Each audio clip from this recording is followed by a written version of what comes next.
Much for joining me on TMI Tuesday as we look at the first discussion, which is on crime and policing in Nigeria. And discussing this with me, definitely you agree that all of these issues are really timely, most especially what took place a couple of days back, Sunday precisely, at the Ogbazu and Natural Park, where the kidnap of the zoo boss Andy Ehanire was really witnessed. And in the course of it, 3 policemen lost their lives. May their soul rest in perfect peace. And that actually resulted to a lot of persons as camping for safety. And looking at this, as important as it is, we also look at other places in the country where we have various devious crimes, mass killing, kidnapping, armed robbery, ritual killings, and all of that in upward trajectory. And the Boko Haram sect, which is also the Hydra-headed killers, where families have been decimated daringly and defiantly.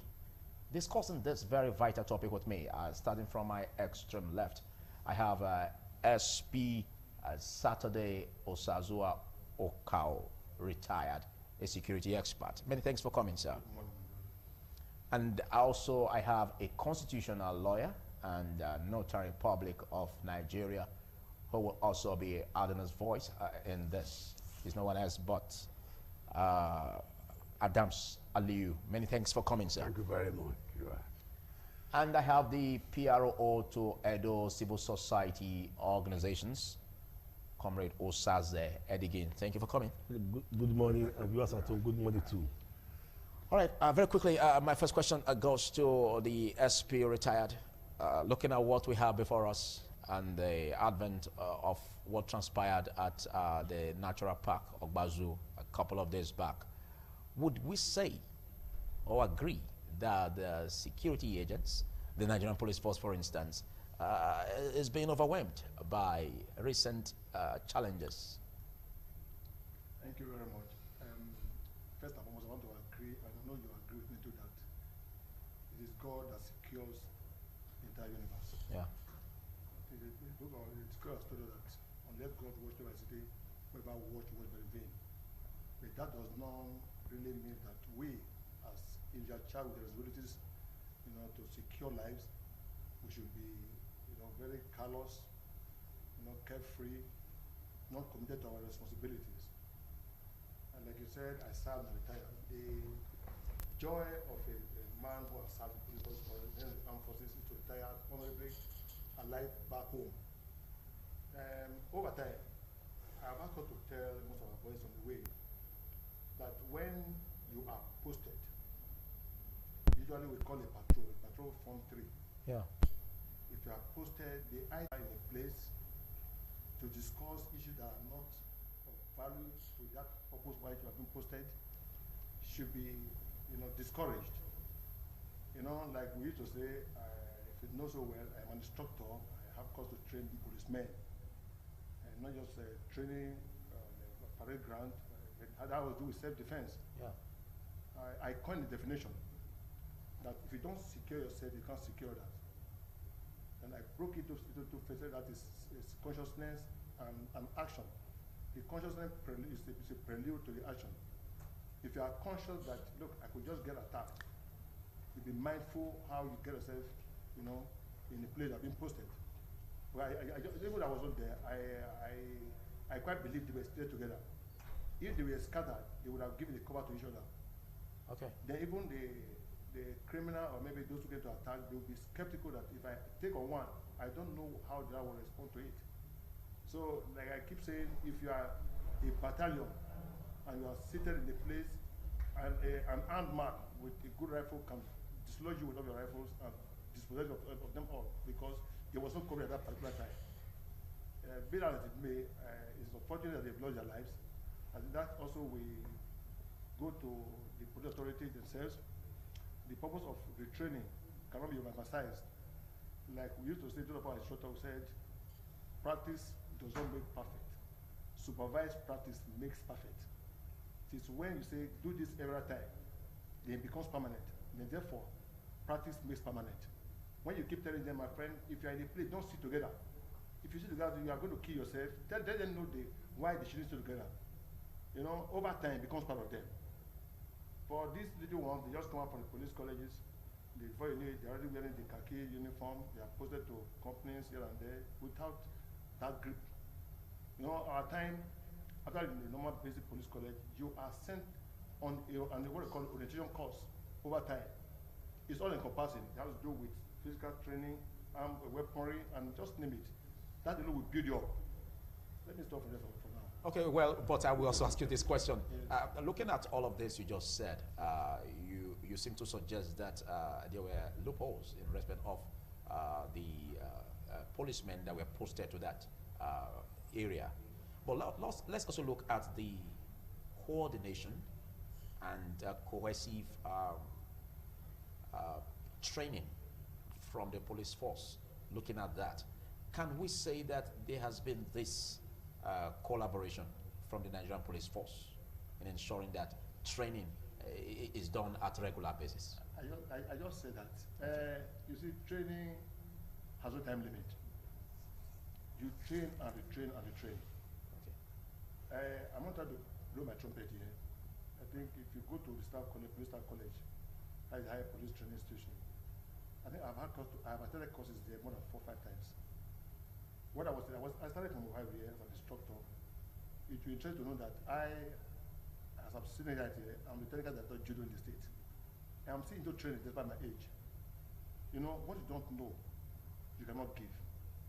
Very, very obvious. If you keep training every time, it becomes part of you. It becomes part of you. I also told you, practice makes permanent. It doesn't make perfect. Okay. It is when you supervise it, it becomes perfect. You know, like the police, apart from the class work, they are most of them on the field. You should be able to know when an ambush is laid. You should be able to know how a man should give a cover to the other. The idea of everybody carrying rifles, putting on a vehicle to check the vehicle, it's not good. But if you keep telling this, well, look, it is dangerous to do these things, they will be mindful of it. That, remember my DPO told me, remember my DCO told me, remember this one told me that if we are getting together in one place to check a vehicle or to sit together to do one to the other, we are a single target. That will help enough to abate all this trouble. Okay. Just recently, the Inspector General of Police, Ibrahim Idris, made it clear that the aspect of retraining is important, is key, and also made it clear that there should be a development by the federal government where about 31,000 policemen be recruited annually in 5 years, making about 155,000 policemen recruited in 5 years. Do you concur with that? Yes, the AIG was singing the tune as prescribed by the United Nations, because there is specification for the number of police vis-a-vis the citizenry. The idea was first mooted last year. That is why President Muhammadu Buhari approved the recruitment of 10,000 a year. Which seems small. That is to begin with, and it has started now. The IG was asking for 31,000 a year for the next 5 years to meet UN demand. And what he was making his speech in Benue. There was a passing out parade last week, about 415 in Benin, 500 and something in Benue.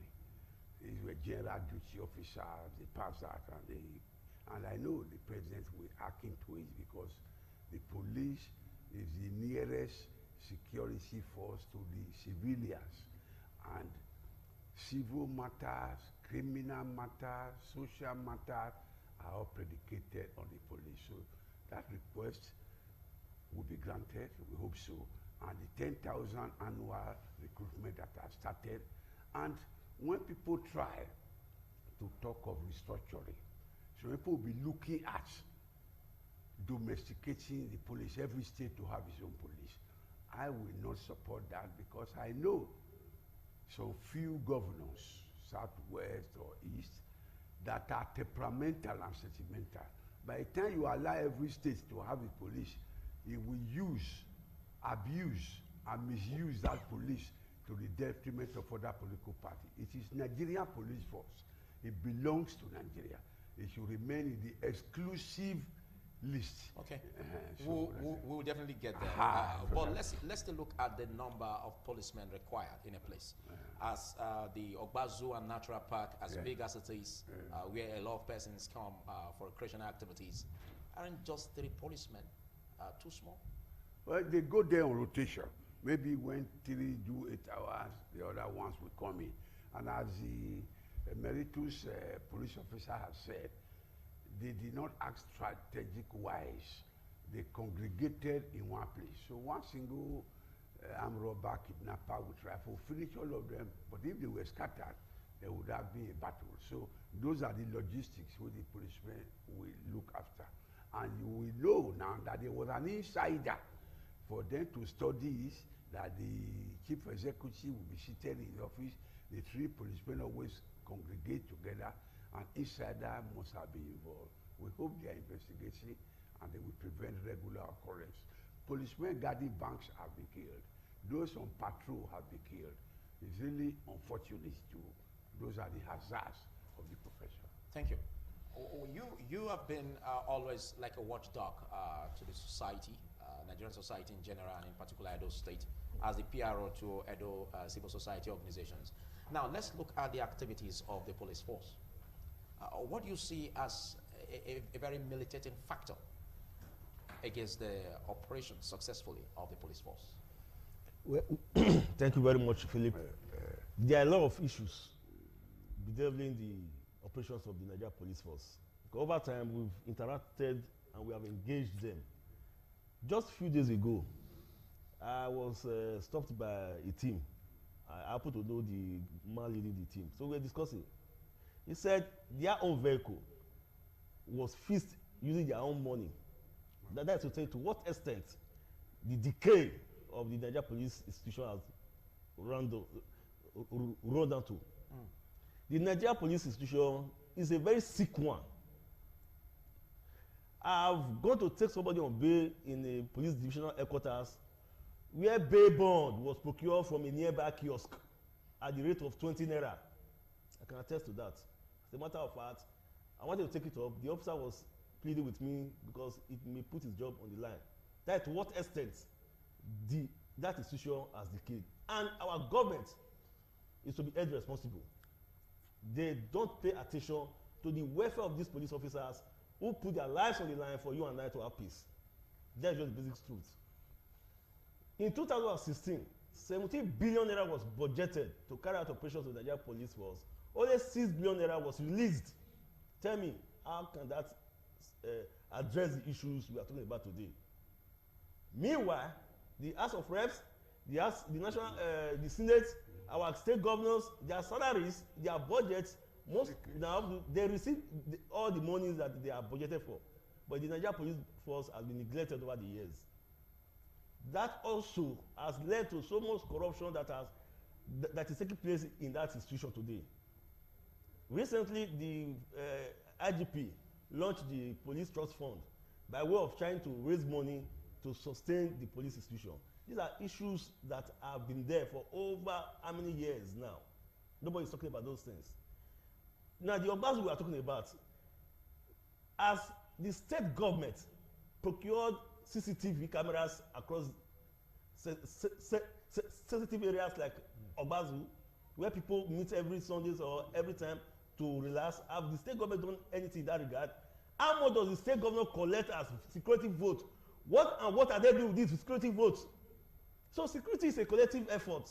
Now when people sit down and begin to blame a policeman of not doing XYZ, also look at what they are passing through. Because you know it's a regimented institution. The police are prohibited from protest. Because if you do, it will be termed as mutiny. So more than often, they don't, even what they pass through, they cannot voice it out. They are passing through a lot, I must tell you, my brother. Thank you. The police force, they are actually passing through a lot. That's why the government must step up. Today, so many of the police that are supposed to protect you and I are being assigned to politicians and men of God. I've seen a man of God with a convoy of about 10 police officers going with him in this Benin. What happens to you and I in Ugbowo? What happens to you and I in Ewotubo? What happens to you and I in St. Saviour? So when these hoodlums come knocking, it becomes difficult for you to have access to a police officer or police officers that will come to your rescue. Because why? The operational vehicles are not there. The communication gadgets are not there. Even the officers, they are not encouraged, they are not mobilized properly to attend to some of those things. So these are the issues that we must critically look into. Not just condemning that the police force have not done this. Even the AK-47 they are carrying, how many of those AK-47 or AK-48 can still fire well? Okay, these are things that were procured maybe like, colonial times. Like in the area where you said the police force is a sick one, I don't get you, because if you say it's ailing, you are trying to suggest that it's not fit in terms of operating successfully in fighting crime. I think that statement you made should be retracted. No, a man that cannot perform ultimately is sick. And when a man is sick, it means he cannot perform ultimately. So what you can only say here is that one will know that a institution is sick. What do? We look for the remedy to put the institution on its toes. That's what I'm looking at. Okay, believing that the Nigerian police force is apt on its duties, but what we only have here is that there are issues of underfunding. Now, you have been in the police force for years before you retired, and looking at what we are seeing now, the frail position of the Nigerian police force, most especially as regards funding, would you really suggest how this can be done? Because there are situations where it has been said here that the federal government cannot really effectively bring about policing, but it should also be left in the hands of the state to have state policing. Now, how can this come in ensuring that the police force is well funded? Thank you very much. I want to align with the critical that my friend mentioned here. Okay. You see, let me draw an inference from where we started. The truth about funding. I'm talking about funding now. Yes.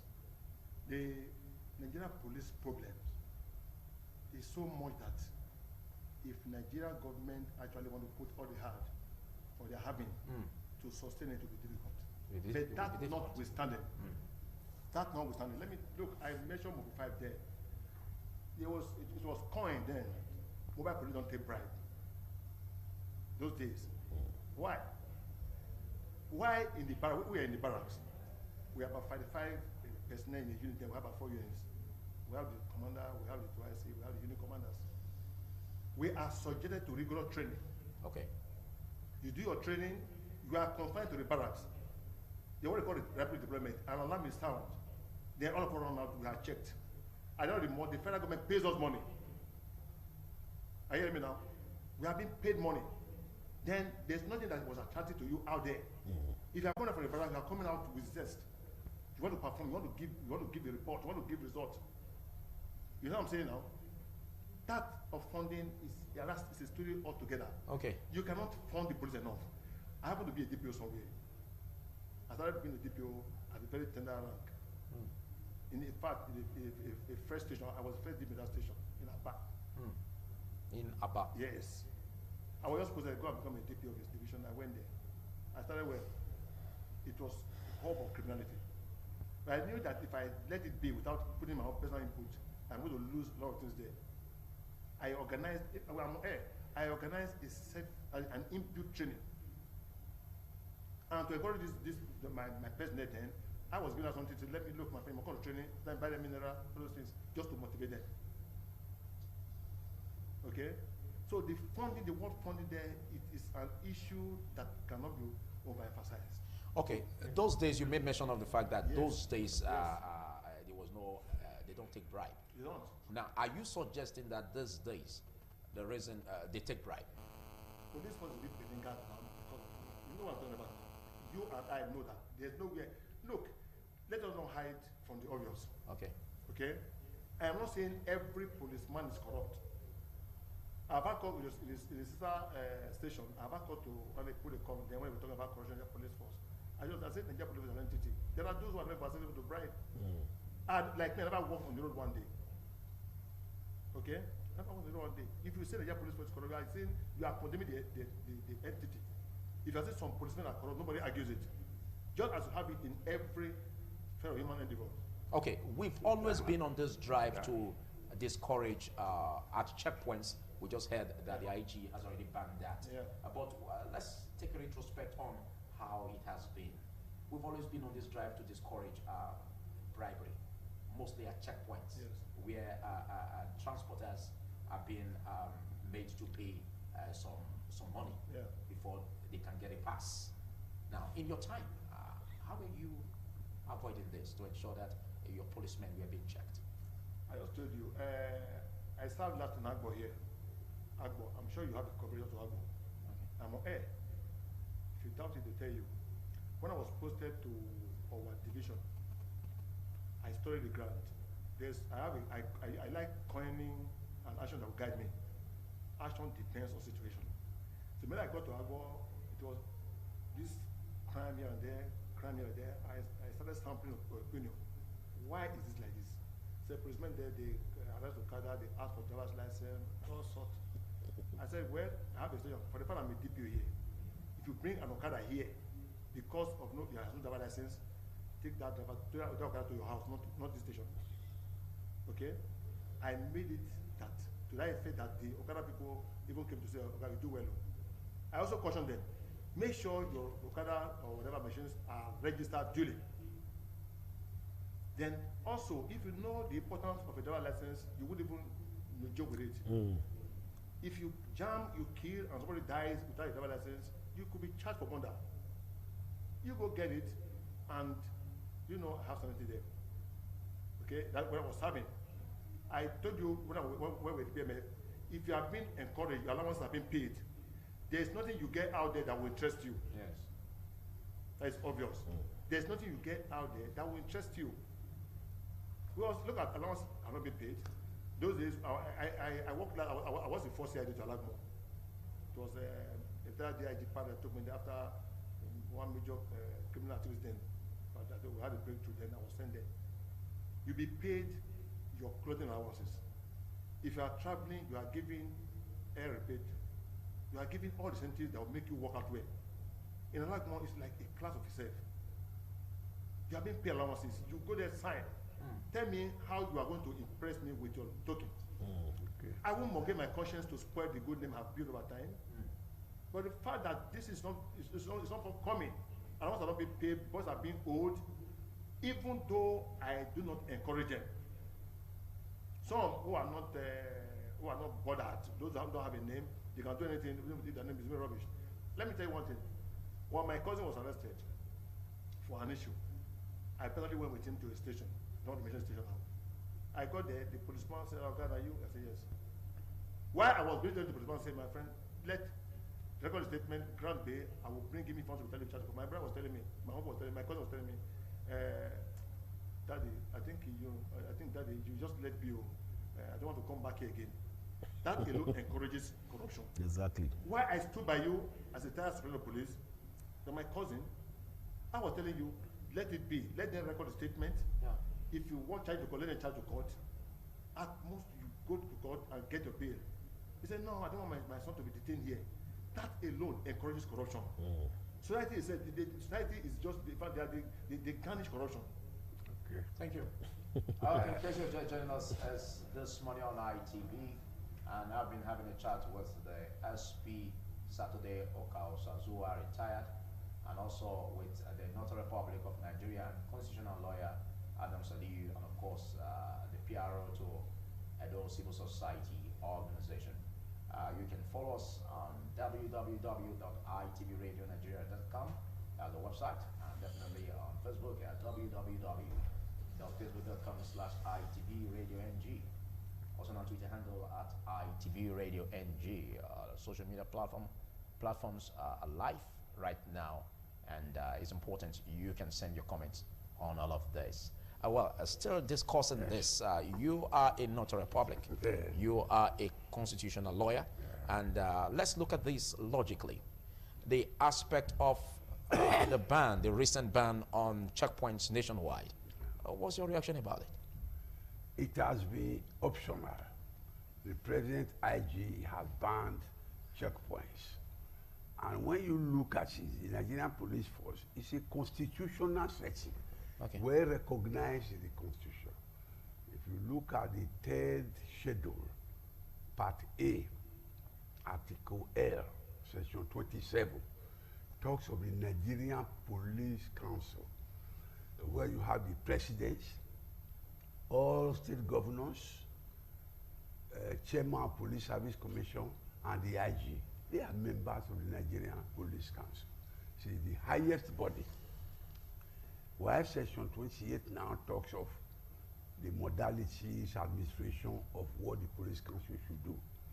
And Section 29 of the 3rd schedule, talks of the supervising authority, the Police Service Commission.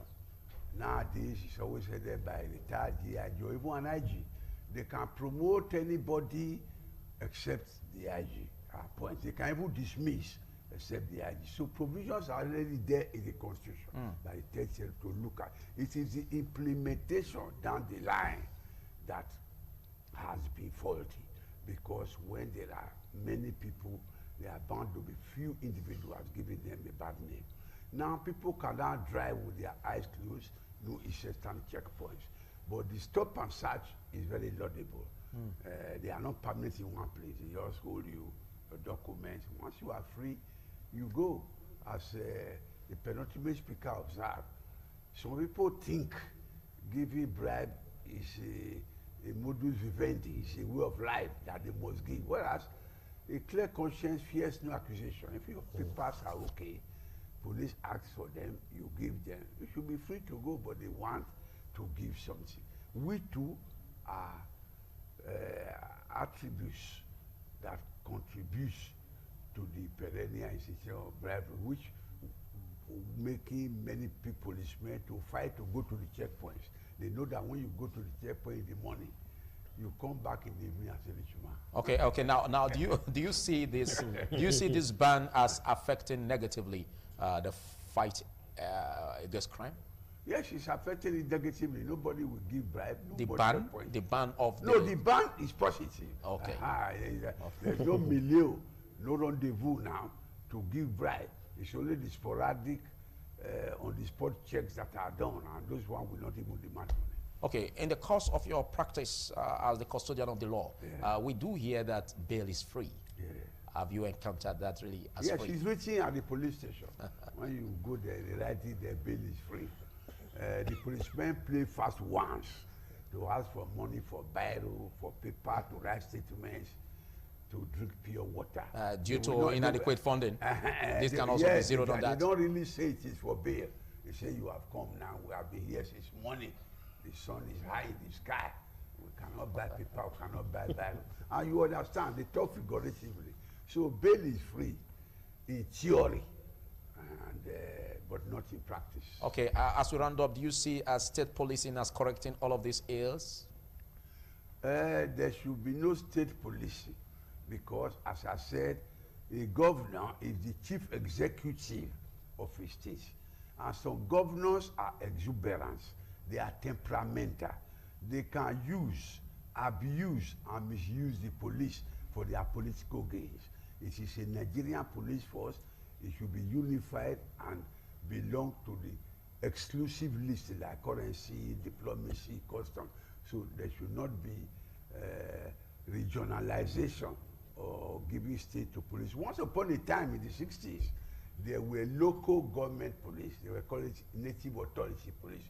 But they were more like civilians, and it was withered out. So the idea of people thinking that restructuring should end with state policing should be discarded. Okay, thank you. That one will lead to anarchy and personalization. The governor of that state will misuse. Thank you. Also, Azed, again, I want your reaction on all of this. The aspect of the recent ban on checkpoints nationwide, what it may have in the society in fighting crime, positively or negatively, and then the aspect of bail being free. At least you've been in all of this fight in the society. The ban on roadblocks is actually commendable and laudable, because most of the things they do at the roadblock is just to, most of them are actually looking for these Yahoo boys. That's the truth. where they can obtain money from, not actually looking for criminals. You know, now that the IGs, I've seen some of these things that look, the purpose of the roadblocks are not meeting the purpose. He has to just let it go. Okay. Then on the bail is free. Well, bail is really free because it's something we have tested over time. All right. We have taken a lot of people bail at no cost. You know, but again, we have also experienced a situation where you take somebody on bail, he still goes behind you to sneak something to the police officer's hand. Because it appears Nigerians are yet to actually believe that bail is free, but we have done this over time. But that's voluntary. To them it appears when it is not given, they are not yet set free. It's just like somebody who has been locked up in a room for so many years. Even when you release the person, he still sees himself as a prisoner. I think that is the psychological effect this thing has done to our people. Okay. And because we believe in what the laws of the land says and we implement it to the letter, we ensure that bail is free, is enforced, and no police officer rejects that when we say, look, I want to take this suspect bail. Because as he has said, yes, on our own, we also assist the police in our own little way. You understand me? Because when I was coming from where is it called, this Akure Road sometimes ago, I saw some of these police doing check. On my own, I just supported them with something. Not because I'm afraid. You encourage bribery. No. On my own, I know that not because they checked my document that they were not correct or had criminal stuff in my vehicle trunk. Yeah, getting you right. What the constitutional lawyer was saying just now is that by you giving that, you're encouraging. No, not really. Don't you think so? No, not really. See, I've raised an issue of deficiency in. See, these police officers, so their uniform is bought by their money. We must be considerate. In as much as we fight against some of these things that some of these police officers do, we should also be circumspect in knowing what they also pass through. Okay. If I have my way, I have the financial wherewithal, I should be able to assist when necessary when it comes to the issue of security. Will I say because the government refused to provide CCTV in my area, if I have the financial wherewithal that I shouldn't do that just to assist the police in coming crime in my area? Right, I should do that. But that does not amount to bribery. Or if I should supply electricity to police station, just like what we heard, generator. Just like what we heard on papers today, that a governor was even donating this 5 kVA generating sets about to the police station. Yes. To station. So does that amount to encouragement of bribery? So looking at that, as we round up your last comments on this segment, SP Saturday Osazua, looking at that, how effectively can we make funds available to the police? To the police, because this has been a challenge. We keep saying it. It's like a recurring decima. How do we posit this finally as government? Okay, let me join my you talk about funding. Yeah.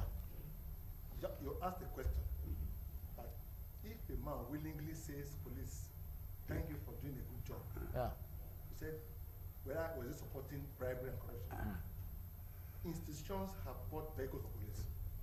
They have built houses. Why do you have the PCRC? Okay. The major responsibility of PCRC is to assist in those gray areas where police are lacking. Yeah. But the truth that they just display their banner, they don't do nothing. That is the truth. Even they will contribute their own, but as that is not sufficient enough. The only way you can raise funds for the police, for the federal government, they will doing their best. Like you said, somebody, the Maguire School initially said, the more the problem goes to the federal government, and that cannot be argued. Okay. I hear me now. But I want to say, the only way you can actually fund the police, it should be all-encompassing. Everybody must be involved. Okay. There's this aspect of, as we round off, please, there's this aspect where it's been said that there's like a lack of cooperation between the Nigerian police force and the sister agencies in fighting crime. Do you agree? It depends on those on top. I became a successful request DPOs in Agbo. Till tomorrow, I left there 5 years ago. My legacy is there. I go to Agbo and I'm being honored. When I was leaving, I was given almost, I call it the local government reception, or sent forth. Okay. Till tomorrow, I had an army captain there, it's not a major. Okay. I had the SSS, I had the Civil Defense Corps. I am honest. Then look, they use your available resources to get the result. I used them massively and I got result. Okay. Today I'm being heralded one of the best DPO in Agbo, you know what? So they ask, they will tell you. Okay. They're going back because we're talking about the state police. Let me quickly chip in something here. An effective community policing. Are you hearing me now? An effective community policing is as good as having a state police. The sources I recorded was one. I came to in our day they had these all stars football. They play football there. I compared the army commander. Agbo is his name. I compared him. Every Saturday we go there to go and play ball with them. Why? To bring down tension and to kind of challenge it to ourselves. From there we get information that led us, that gave us the breakthrough. You know, quite impressive. Yeah, the best way to get it done. If I DPO, you are armchair DPO, believing that you're going to get the best of it, lie. You must come down. When you come down to the traditional values, come down to even to the common people on the street, they will, on their own, they will come and volunteer information that will guide you. Okay, thank you very much, SP Saturday Osazua Okao, for coming in spite of a busy schedule. Thank you very much. And definitely thank you, Comrade Osaze Edigin. You're welcome.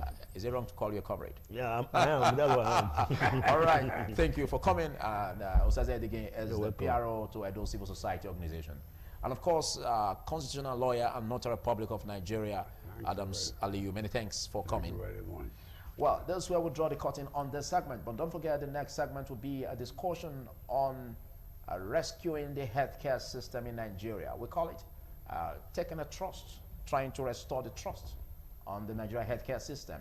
And I'll be discussing with Professor Obiasu of the University of Benin, the Provost of the College of Medicine.